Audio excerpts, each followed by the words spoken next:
I don't want to hold up whatever questions you have. I'm not Oh, sure no, the you're good. format. You're fine, you're fine. We were just talking for a little minute. But this is called Leadership Outreach. We interview people like you who are in places where minority students in STEM want to go. You know, you're a software engineer at Microsoft, a very big, prestigious company.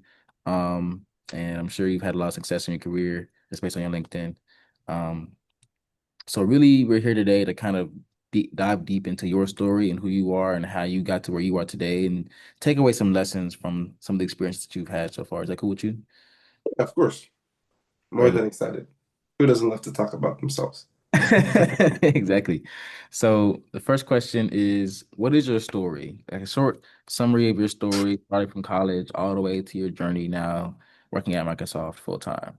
Right. Uh, Half of it is pretty traditional, I would say, and the other half isn't. The untraditional part, I would say, was getting into college to begin with. I graduated from Cornell, did both my undergrad and master's over there. But that I would say was a bit untraditional. I was not the first from my high school to ever get into an Ivy, but I was the first to graduate from one. So pretty untraditional background, I would say, in terms of like preparing me for an Ivy League education or any rigorous academic education for that matter. We did have a good amount of students from my high school going to university, but not many were well, I would say, prepared for those environments.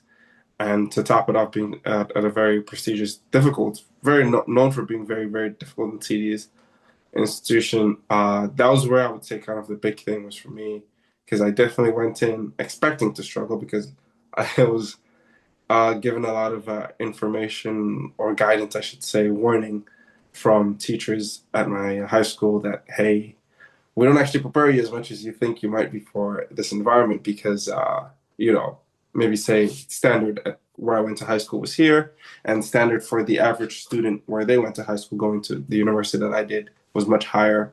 Yeah. So I had to sort of compensate for that, which was a lot of late nights in university trying to manage my own expectations for myself in comparison with my peers. Realized that a lot of people that I was taking classes with might have had a lot more preparation before arriving. But even with all that, trying to take into precaution, it wasn't very easy. But I will say adjusting definitely got easier as I went through college. Very quickly when I went in, there's still that mentality I had from my school of how do I say, getting the best grades, the best GPA. Took me about a year in, and I decided to shift my focus. Those were still important, but I spoke to a lot of other students who say I pursued what I was trying to pursue, and I would say that's the biggest thing I got going into college was being in an environment with a lot of people who, at least from what I was used to in high school, they were aiming or had achieved or were just sort of in a race and in a mental space for achieving things that were much higher than what expectations I had for myself. And I feel like all of this I realized and learned in retrospect how it played an effect in my life, maybe 2, 3 years into college before I finally sat down and realized, probably even towards the end, that what's helped me out the most was just the environment I was in, and I think that's good for everyone, to realize that the environment you're in does play an effect on that. The conversations you see your peers having, you hear your peers having, the type of goals you see them trying to achieve automatically starts to change your framework of what you might realize, what might not have realized might be possible, you know?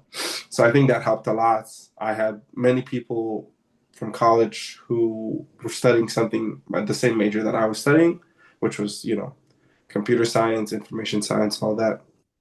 And they were pretty much aiming for these big internships, which were things I didn't even realize was a thing. To be honest, I thought you just went to college, somehow applied to jobs and got them. So that changed my framework, changed my plans. Well, I'm sure you're experiencing that now yourself, being that I saw you at that conference. These are all things, again, I didn't know about, but spending time with people who are achieving or aiming for those same goals.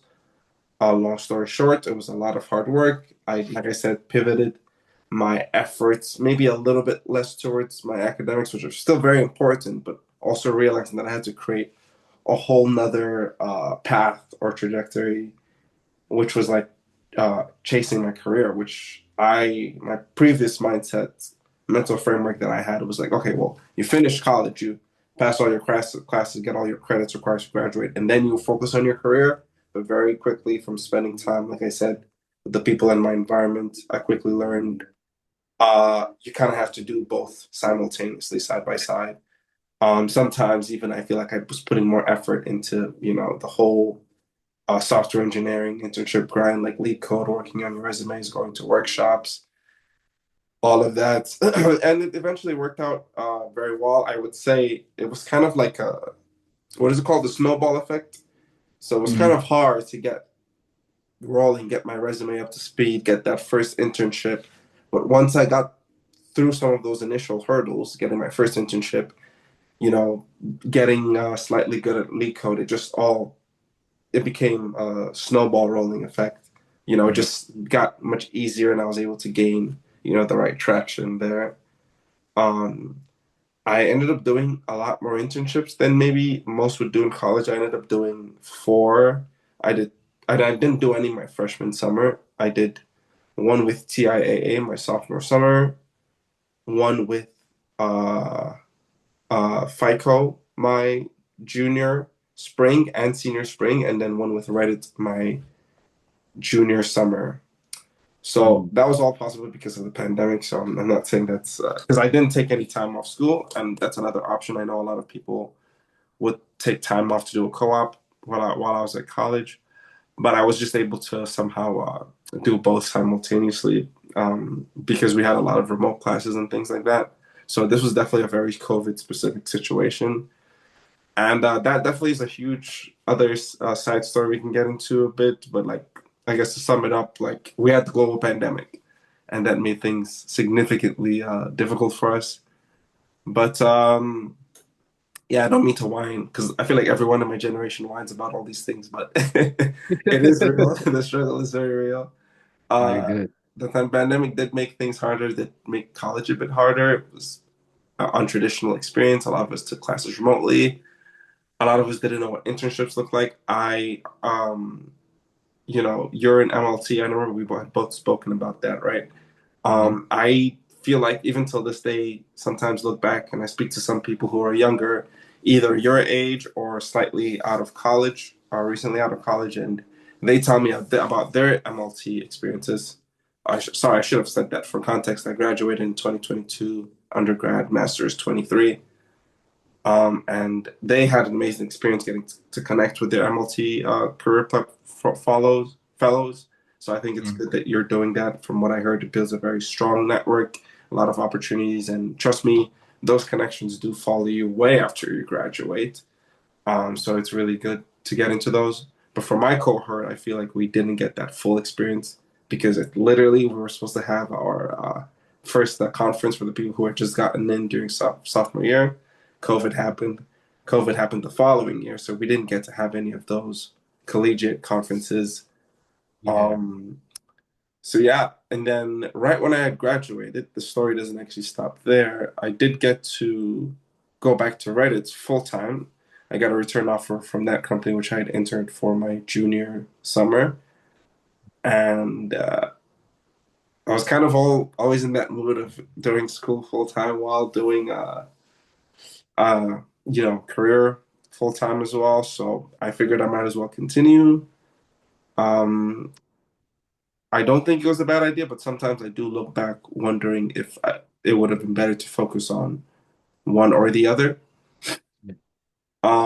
I was working on school full time, but then I was also working on my job full time, and that was the most difficult time I would say of my life in terms of like having to balance time. This was in fall of 2022, after I had graduated in the spring of 22. I started working full time right that summer, and then now I had to juggle that with full time master's classes in computer science, and that was very very difficult. But I learned the importance of routine. Hmm. Um, Literally had to create a very structured routine and plan every day and every weekend, and I actually made it work. Funny enough, the funny thing I've learned from that, and I also learned from speaking to a lot of student athletes while I was in college, is that if you create a strict routine that you have no choice but to follow for things to work, you actually come to realize you need a lot less discipline because you just follow that. It's a lot harder to have so much free time and have the flexibility to do things and then expect yourself to do what needs to get done. So it's funny how that works. But being Yeah. more busy actually made me feel a lot less stressed because I just created a simple routine because I had no choice but to find things to work with the scheduling of my meetings at work, Mm. classes, even picking classes to somehow work around my meetings at work. I was going to school in New York State. The company was in the West Coast, so that gave me a lot of the morning time free because our 9 a.m. They're Uh, like, right? yeah, our noon there is like their 9 a.m. here. Yeah. So I had pretty much the full morning to try to schedule all my lectures. And yeah, it all worked out well. I got laid off from that company, I would say 8 months into working. It was like February. Mm. And that was at the time, funny enough, I wasn't too upset about it. It was like the great layoffs that happened back in the 2022, 2023 when companies realized that they could just get rid of people and still be profitable. So it Yeah. became very popular. A lot of people who started around the same time I did also got laid off. It was definitely, like I said, at that time I was like, okay, at least now I get to just focus on the masters and hey, I get paid severance. Mm.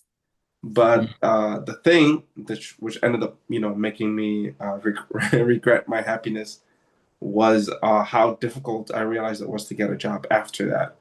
Spoiler alert, ended up taking me, I would say, over a year actually. If you want to count from the moment I got laid off to when I Mm. started working full time again, as far as another full time employment, took me over a year. But at that time, I wasn't too worried about that. I just kind of wanted to relax. And funny enough, the second semester for my master's was a lot easier. Graduated that year, and then now I decided to focus full time on job hunting, Yeah. which, I felt kind of also took a hit to my pride and ego a little bit. And that was Yeah. another big thing about life that I had to learn is like humbling yourself. Because the reason I say that happened was not because of the layoff, but because of how difficult it was to get another job. And it felt funny because I felt like I was way more qualified this time. And this is probably a good information for people out there now who are, job hunting and sometimes might feel a little discouraged in themselves because of how long, it takes them to find a job in this market.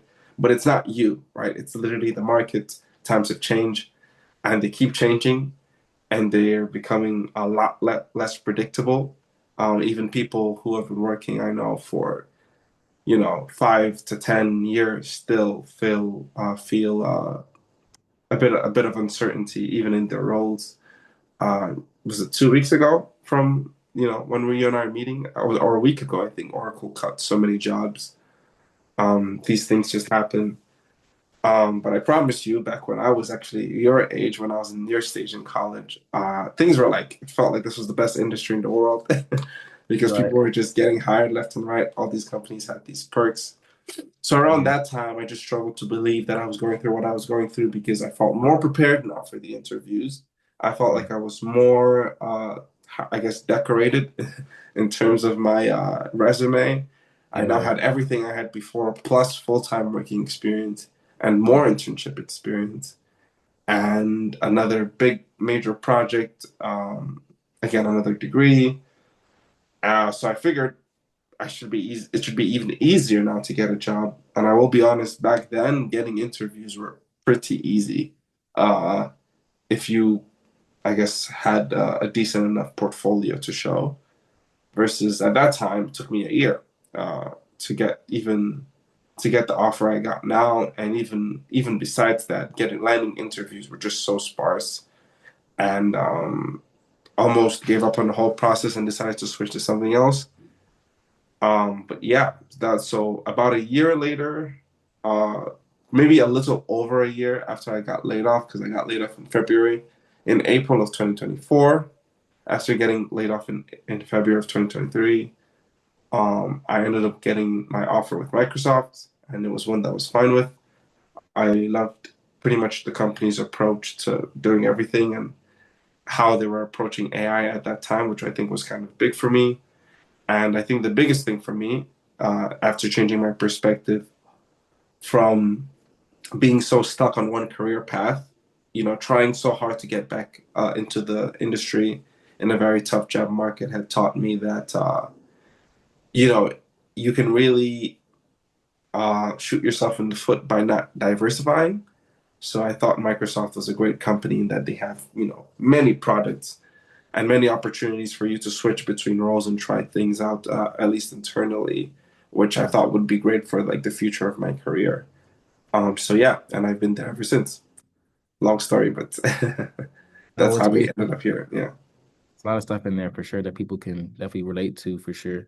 Hmm. So I want to kind of dive back deep into how you were managing full-time classes and chasing your career because that's something I was thinking about too. Like Uh-huh. nowadays, like you don't just take like some other majors, you don't just take the classes and you're ready for the job. No, you got to take the classes on the side and still do all types of stuff, make projects, do lead code, practice interviews, stuff like that for your career. So, what are some of the skills that you learned outside of time management, or what are like some of the things that you did to manage your time Mhm. better? Right. So okay. So you said first, aside of time management, things I did that helped me feel very well prepared for both sides. Yeah, like how Um, did you do your classes and prepare at the same time? yes, yes, yes. So I would say, well, with first of all, I guess I'll answer the second question first. What are some of the things I did that helped with time management? Because I'm actually the worst with that. And literally, it's kind of the oldest trick in the book, like writing things down on your calendar, seeing what works today. If it doesn't work tomorrow, tweak it a little bit the next day. You find what works, and you literally make sure that you don't fall away from that. Even now, when I feel like I have a very busy day, just block things by the hour. And Mhm. then, like I said, routine is everything. So you make sure that you do it so often. And I promise you, after those first 2 weeks, 3 weeks, 4 weeks, it feels like clockwork, right? You're just doing it. It actually becomes harder for you to fall off the routine. So that's time management.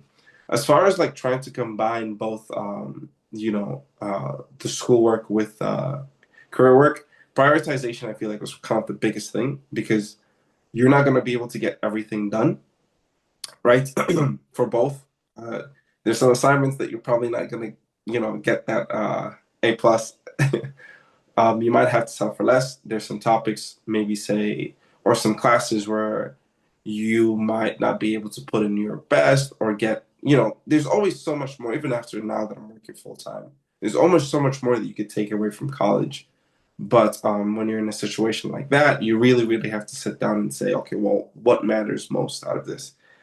Because for me, my job actually took a higher priority than my education at that moment. But that was for me. It's not saying that would be the case for anyone else, right? If you have a job that you feel like you're only working to maybe say financially support you for your education and you really see yourself maybe going for a bigger degree, master's, doctorate, whatever, then in that case you could swap. For me, I felt like I was getting the degree to future proof my career.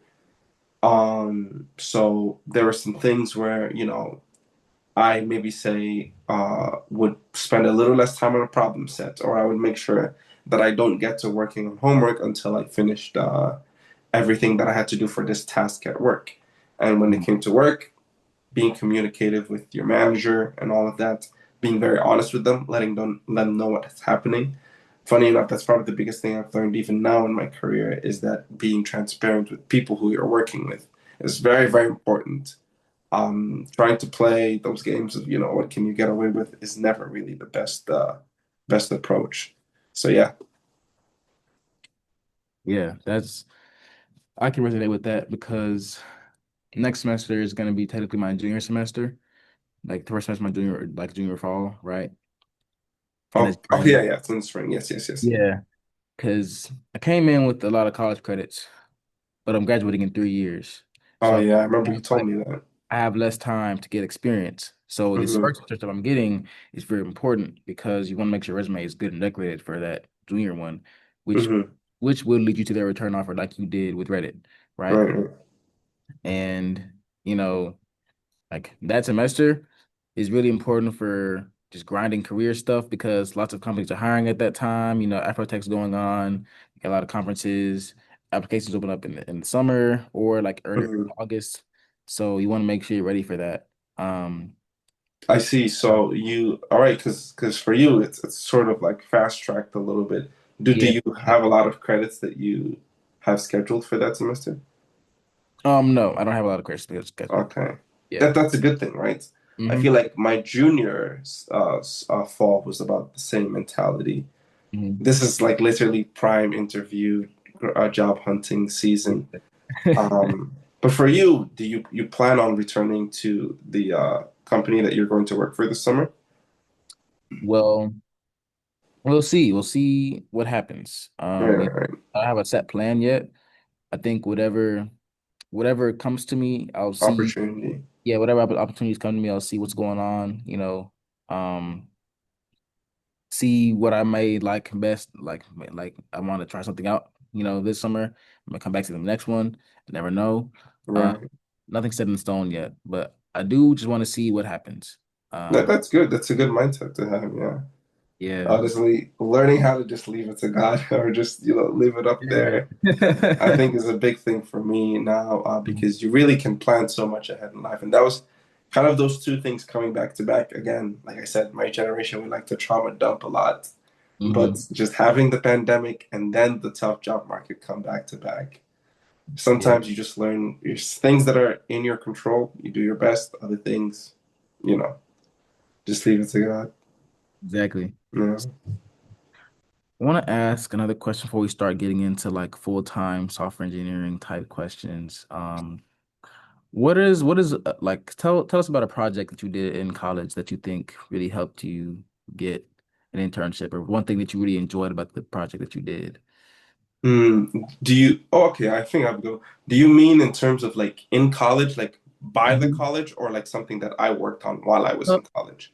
It could be either or. It could be a Yeah. school project that you did for a class, or it could just be something that you just did out of pure curiosity and fun. Yeah. So it would be more of the latter. I had a personal project that I was pretty curious about. I thought of it while I was in the shower because that's where we all get to think. Yeah. And it was the summer of 2020. It was during the pandemic. And I was like, hey, I should build a video game for once because I took a class semester before that, or a year before that, my freshman year, that showed me how to build like a very simple solid state game. And I was like, well, I know how to program, so technically I should be able to build another game. So I hmm built a game in Unity. Till this day, I would say, as far as personal projects go, it's still the most, at least software related, the most ambitious project I feel like in terms of scale and how long it took. And funny enough, even so, that was in 2020. Even 4 years later, in my 2024 interview with Microsoft, it was still the talking point. Someone that was interviewing me, another engineer, had looked at it. I guess, after looking at my portfolio, my resume, I had a more recent project that I had worked on in 2023, Yeah. another personal project, but they had found that so interesting and looking at the repo and wanted to talk about it. And Yeah. I feel like building a project like that, especially pre AI, this AI era that we have now, is kind of something that we might not really have anymore. And I don't know. Sometimes I don't know how to feel about that because hmm it was one of the reasons it took so long was because I pretty much had to build the entire thing application from scratch, and it was mostly a solo project. The only assistance I got was maybe say having people like draw, like artists draw out images for me to use in the game. But as hmm far as everything else, was purely generated, and it also taught me about the life cycle of working on software. I think was another big thing. You think in my mindset this was a project for the summer, hmm and then it literally dragged its way on, literally 7, 8 months into the following year. I finally published it on the app stores in February of 2020, 21. So it hmm ended up taking me like 5 months longer, 6 months longer. Yeah. Yeah. Can we find this game? Can we play it? On Android, you can. Apple On took it Android. down. Apple took it So down not too so long good ago. with their stuff. They always it's hard to get it on the App Store, and then it's hard to get it back once they take it down. Like, Yeah. So I know I got a lot of people to download it before that. I mean now I can't have it after all the updates I've done before. For years I actually was still able to have it on my iPhone. But hmm it was against I wonder if actually now I definitely feel like I could, but I don't know if I care too much anymore. But back then I tried even like a few months later. It was more of like a policy and it wasn't one that I can get around. It was and it made me feel a little discouraged. And I actually think about it even sometimes till this day, if I had tried to fight harder. But basically, misinformation was a big thing. Were you in high school during COVID or middle school? I was wow. 2020. 2021, that fall, I was a freshman in high school. Oh wow. So no way. So wait, 2020 when it struck, you were I was in in middle 10th school. grade. Yeah. There's no way. So yeah, this I was in know it's this yeah, this crazy. was in the spring. That's insane that you're in college. Wow. I have no, but it makes sense. Like I was talking with one of my closest friends. I was like, very soon it'll be like because now already pretty much everyone that's on campus we actually don't know them. For Yeah, a while we could always say like, hey, we know like the senior class, right? exactly. This yeah, the senior class that we knew when we were seniors and they were freshmen. They Mhm. just graduated in 25, so now we literally don't know anyone on campus, which Yeah. is crazy to think about. The hmm time will fly after college, I promise you. But yeah, during that 2021, I guess when you were in your senior year of middle school, 2021 spring, it was still wow. I mean, I don't even know how much you care about the political state of the world that time. I that was a big Jaden Smith joke, but yeah, during that time, like a lot of companies were really, especially companies that were customer facing, were big on fighting misinformation. So Yeah. Instagram, Facebook, all these platforms, Google with YouTube, and Twitter. It was still called Twitter back then. Fighting misinformation about the pandemic was a big thing. So saying anything that was somehow related to COVID on your app would pretty much get it struck down. So I tried to do everything. I took off all the name from the entire the data from the app from all the entire pretty much everywhere that it could possibly be written on the metadata for the app, but still, unfortunately, they weren't able to approve it. Android complained, but they said, hey, as long as you take out the word COVID from the description of the app, you're fine. Apple was like, it can't be anywhere around the app. And I tried to do that, but then they were like, still no, right? Your game literally has viruses moving around. And I'm like, okay, at that point, there's nothing I can do. They're literally asking me to pretty much change the entire game. Yeah. So yeah, that was very, very discouraging. To be honest, it definitely took a big hit to because especially how much time I spent on it. It was still on Android, but Apple I kind of felt like was where most of my friends were. Yeah. So I just kind of walked away. I was like, well, it's a completed project, and interviewers can still talk about it. So maybe at least for my portfolio was good enough. But yeah, Yeah. So I guess a big takeaway from that is when you're doing projects, try to go big, right? yeah. Honestly, or that, and also don't limit yourself. So it's quite a few things I feel like I learned from that project. Quite a lot of things actually with working with software. One is if you can build a team of people who are passionate enough, definitely do so, but don't be afraid to do something on your own if you can't find a team. At that point, I knew that what I was working on was going to be all over the place. And I feel like a lot of people were also very, very focused in on their portfolios and their classes. So I Yeah. didn't want that to stop me from still, creating something. And I feel like I really wanted to, I started to believe in the project. It was supposed to be like hmm a fundraiser and at the time and age when everyone was spending time on their phones because they were indoors. The idea behind that, just pretty much playing a game to help raise money for the hmm WHO just felt like such a good cause, and I just was all the way into it. But you know, yeah, Man. Yeah. Bucks. Yeah, I mean, I still got a good amount of download on Android, so I was pretty happy about that. Yeah. What's the name of the app? Bye bye Rona. By Yeah, yeah, VYE I dash definitely see VY. why they took it. Yeah, by Rona. Yeah. So pretty much the way the game worked is you were a sanitizer was the main character shooting at viruses. So a lot of it had characteristics kind of like how things are in the real world, like viruses can mutate, and Mm, there's different levels of viruses. So if it mutated to the bigger stages, then it was harder to kill, and at a certain stage, it just started to spread. And that's kind of the thing. The idea is like the viruses would spread around. There were like power ups like a soap, a mask, a vaccine, which is like the ultimate power up. It was just based on those little concepts. There was a tutorial page. It was a lot. Even like app development, I feel like that was the first time I'd ever built an application, yeah, which helped me get my first role actually when I landed my role on iOS. At Reddit, I was actually working on iOS. yeah. It was Swift and Objective C, right? Yes, yes, yes. Yeah, yeah. Cool, cool. Okay. So now try to get into some more of the full-time role, software engineering type of things. Hmm. Because I realized, at Nesby, like there just Nesby in general, there are so many different types of roles within tech. Like there's not just software engineer. Like everyone wants to be software engineer, but there's product managers, there's UX design, Hmm.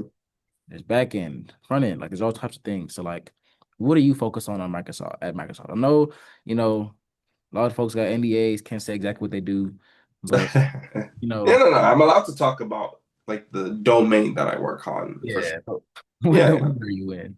yeah. That's not a problem. So I work on I work back end. I work on if you kind of the real time communication infrastructure. Like, I mean, right now you and I are on Zoom, but if we were on Teams, that product is what I work on. Okay. So as you know, video is going over here and audio is transferring between my device and your device. There's Yep. a lot that actually happens Behind that the scenes. goes on in the background to make that happening between like video packets coming from your device, getting sent through the network, coming onto my device, Yeah. and vice versa. It's a form of a streaming, you could call both video and audio streaming. My team works on the audio side, but I was actually temporarily put on another team, which was focusing on another project. There was like a kind of you could say a startup project within team, and that part was more dealing with more with video. And now I'm back on the audio side. Mhm. So yeah, that's pretty much the technology we got to work on, and pretty much mostly back end facing. Yeah. Yeah. So for those who don't know what back engineering is, could you describe what that is? Oh, right, right. I guess the simplest way to put it is front end is what you see, and back end is what you don't see. Yeah. Um, I think that's kind of how I've always like to explain to people who maybe say aren't too technical. Mhm. So if you think about what you can see when you're looking at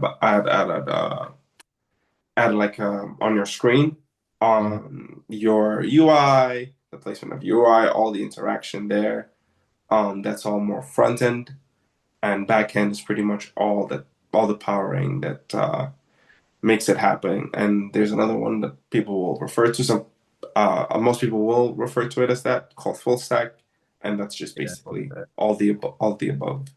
Yeah. Yeah, best way to Well, explain it. yeah. Yeah. Yeah. So when we're talking about back end engineering, man, what's the question I was gonna ask? Um, like did you have to, what roles did you do before this to get into back end? Like, I know you said you worked on iOS at Reddit. What did it Yes. look like? Yes. Like, how did you switch from app development to back end type of Yeah. role? Funny enough, I actually wanted to continue doing app development when I came here, but I did apply through sort of like the new hire process. And the new hire, kind of think of it as when you get your first internship at a much bigger corporation, whether it's Meta, Microsoft, Amazon, Google, so on and so forth. You're sort of placed where there is a need for new hires. So this had nothing to do with actually any of my previous experiences. So I Mhm. had a lot of learning to do from scratch, um, which over time, actually, I ended up finding quite interesting. I guess the thing is, when you're using technology, there's people who are always going to be curious about how that thing works. Mhm. Like for example, I never necessarily knew how the whole video and audio thing worked, and I felt like I wasn't as curious. But then as I started to learn a little bit more, then I started to become a lot more curious about how, even sometimes, let's say you have very bad network and you can see someone breaking up a little. If you've noticed over time, technology has gotten somewhat better that that connection becomes a lot more smoother and smooth it out. Yeah. So all of that, I feel like for me was pretty interesting to try to figure out how that works. And before that, when I was working on mobile development, pretty much working. I was working on iOS for so Reddit's mobile application for iOS. Mhm. That was there was a mobile team, and then under mobile team there was an iOS Android team. I was in the iOS team. I was working on pretty much the platform team there. So if you can think of pretty much the backend that makes all of that possible, that's where I was. There was a more there were a bunch of feature teams. There was a network team, and there was the front end team. So if you think of the UI, like I said earlier, that you see on your smartphone when you're on the Reddit application, they focused on that. So yes, that was what I got to work on. Pretty exciting stuff. Platform team, for anyone who might not realize, can just it's kind of in the name a little bit, platform. So we were actually kind of like the base level team that all the other teams were built off. A lot of times you'll have a platform team exist for a specific product, and then as teams, as companies or teams or organizations want to build more features or other type of existing technology, they will all be based off of the platform team. So we're sort of the central point for all the sub teams to come in and communicate with. Okay, for sure. I've never heard, I've heard of platform engineer, but I never knew like what they do. Uh, hmm, So, now you like, do. there are there like a lot of infrastructure, or are they like Yes, yes, yes, yes. okay, that makes sense. Yes, yeah, pretty much. We're kind of like the baseline controller for everything. I think it's kind of the best way to think about it. Mm. Like I was trying to say, you can think of us being the team that all the other teams are built off of. So Yeah, if things break, they come to us. that makes sense. Yeah, Mm. that's probably going to be very stable because now things are breaking a whole lot, and Oh, you always need things to go. You always need things to be fixed or be maintained. you're Like right, right, Microsoft doesn't need to make any new products to stay profitable. But they have right. to make sure that their current products, what they currently sell, needs to work. So you are at the front end of that, like the very, very front. You all control all of that. So Yes, exactly. We might, like as a team, or let's say like for example, real time communication, what I work on, right? We're kind of I think that's the best way to put it, like improving the connection, for example, because you can't have another type of video, but you can improve the quality of video. You can make all of that smoother. I would, for example, let's say on the outside coming in before having worked on this role, I would think it's just something that exists, right? Some way to connect audio and video, and that's it. Once you've built that technology, you could just leave it alone, focus on all the other things, like improving, I don't know, the mute button or whatever. But turns out that there's a lot of like reliability involved. Kind of like you were saying, if things break, you want to keep them running. And there's a lot of improvements to be made. There's so much work that we even as a team hire more people to help us out with all the tasks and assignments that we have. yeah. So what's it like being a software engineer? What's your day to day look like? Right. What, So as a software engineer, it really could look different depending on the type of engineer you are. If anything, for me, it's actually looked different in three different ways throughout my career, and this is only, I would say, my second role. But for the most part, let's say in my case, you have, and I think this is kind of the one that's more broad, right? At the most junior level as a software engineer, and I think that's kind of the best way to think about it, like levels of software engineering. The most junior level, there's a certain expectation, right, of you, and that's just learning as much as you can. And a lot of that comes through with doing the work required, right? So you're expected to actually ask a lot of questions because it's almost like just, throwing a little kid into a pool for the first time. You're not gonna know what to do. And that's exactly how it feels like. You're literally looking at lines of code, you're getting lost, but you at least know what there's an objective to do. And that part doesn't change throughout the different levels of software engineering. There's an objective to complete, and what changes throughout the different levels is the how do I say, the level of independence, right? Like how well the level of leadership or ownership I should say. Like if you think of a certain feature, there's different types of ownerships that come depending on the level you are, and even the type of feature or work is going to depend on the level of engineer you are as well. So at the most junior level of being an engineer, and different companies have their structuring different, but for the most part, I like to think senior, mid, junior. Mhm. As a junior engineer, you come in, you're asking a lot of questions, you're learning through working, you're fixing a lot of things, getting assignments, you're breaking things, and you're working very, very closely with your manager, um, based on whatever expectation they're setting of you, whatever tasks are being set for you. As a mid engineer, you're doing now a lot less hand holding is going on here. Yeah, like for sure, a lot less hand holding. But there's still this like I said, the whole objective that stays uniformly throughout. You get ownership on certain levels of complexity of tasks that now improves from when you were a junior engineer. You're still doing a lot of coding, still doing a lot of working. You might not own entire big features. You still might reach out to superiors for assistance with certain things that you might need clarifications on. But for the most part, you have an objective, you're trying to complete it. Senior engineer, same thing. You have an objective, you're trying to complete it. Again, after senior, just principal, but just think of this one times two.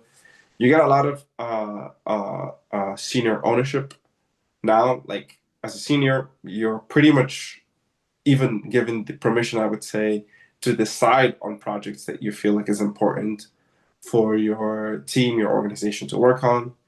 You take full ownership of those tasks, and you can even begin to delegate, say, subtasks from those from that assignment to other engineers, right? Or at least the way a lot of teams would do it is actually you can maybe say let your manager know of a subtask that needs to be taken for a bigger project, and that manager might be able to assign that to further junior engineers. Mhm. And then principal, again, same thing. But that's the principal, I would say, is kind of like the top level of software engineering. You also have a software engineering manager, but you don't have to get there after being hitting the principal level. Mhm. That's it's kind of like top level of the I guess you could say that the ladder of being a software engineer. The reason I say that because at least from my experience, I feel like I've seen a lot of principal engineers and senior software engineers work on similar tasks. It's just engineering managers are managers, and they're doing a lot of delegation of tasks to younger engineers, and maybe they'll code. Actually, not maybe they will be coding a lot less than than uh, than Juniors and mid. sorry, yeah, they'll call a lot less than seniors, juniors, and mid engineers. Senior engineers, like I said, will still be writing a lot of code. Mhm. And principals. Principals do write a lot of code, but again, now they're getting like top level assignments of tasks and Mhm. projects, and they literally get to see, principal engineers will literally get to see that task through all the different levels of development all the way on to release when that feature gets released or that project gets released. Yeah. But as far as day to day, I would say for me, um, I don't spend as much time in meetings, especially you'll come to find out the more junior you are, the less meetings you'll have. Simply because at this stage of your career, I feel like the biggest expectation of you is production.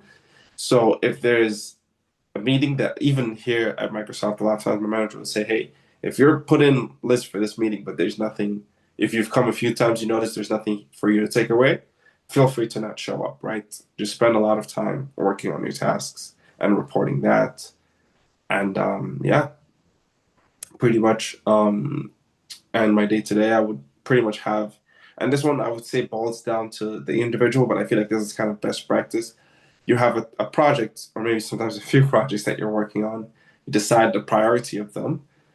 Sometimes you will get, especially for me, I've been there a bit longer now, so I'm getting maybe say more severe level of tasks. And if something has a very high severity and needs to be handled right away, I might have to stop everything I'm looking at, look into that issue that needs to be investigated.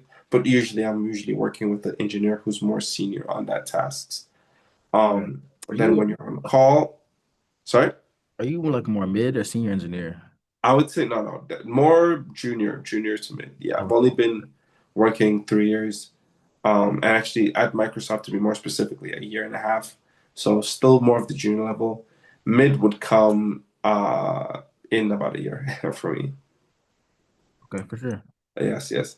And for when you're on call, well, pretty much if there's any high severity, if there's any task that needs requires immediate attention, you'll be pinged on that and expected to do like an investigation and being able to either resolve, triage the situation, the bug. Pretty much whenever there's bottlenecks, you're supposed to be there to handle that. Yeah. Okay. So this is my last question here. No, time's getting short, unfortunately.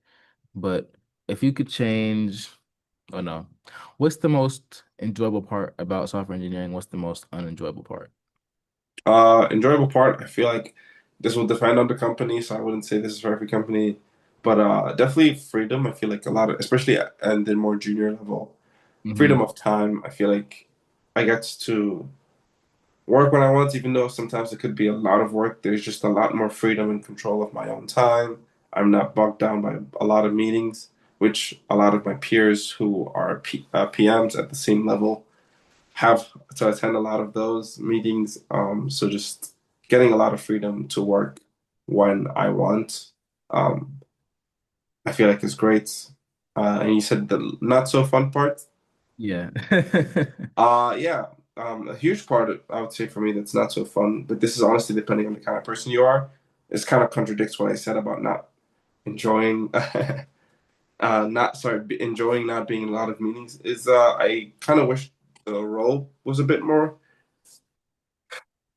I don't want to say collaborative because you do get to collaborate a lot as a software engineer, but Yeah. more people facing. I wish I got to deal with people a lot more. Hmm. Um, and even now, to be honest, I'm actually making a bit of a transition within my role to get to do that more. So I don't see myself taking that entire ladder of software engineering ladder that I had mentioned earlier. But kind of like you said, sometimes you never know. I do enjoy the work that I'm doing now, but I do feel that I want to do a bit more product management related stuff in the future. Gotcha. Well, I really appreciate you coming out and just taking the time to talk with me today. Hopefully, there were lots of lessons in this. No, there isn't. Hopefully, there was a lot of lessons in this for many people to take away. I definitely will watch this back to see a lot of stuff that was going on in this video. But thank you so much again, Reggie. Where's Uh, Andrew? Thank you so much. I really appreciate it. yeah, Also, great go getting to follow meet him you. on LinkedIn. Just look up Reginald Ezeh. So Reginald, Yeah, yeah. Pretty Regind. much, I think I'm maybe like me and two other people with that name, so you'll find me. Yeah, and he works at Microsoft. So Yes, yes. Well, it was great meeting you, Andrew. yes, sir. We can talk again sometime soon if you would like to. Of course, it's a small world. Also, I know like there's a bunch of like MLT conferences, and I want to try to get plugged back in with the MLT crew. So I feel like there's a small chance we might end up running into each other again. Probably. And Afrotech, you said you're going to be there this year. I will. I will. Okay, I'm not confirmed yet, but I'm hoping to be there. We'll see. Okay. Cool. Cool. Okay, okay. All right, hit you up, man. Yes, sir. Appreciate it. You stay safe. You too. Thank you. All right. All right.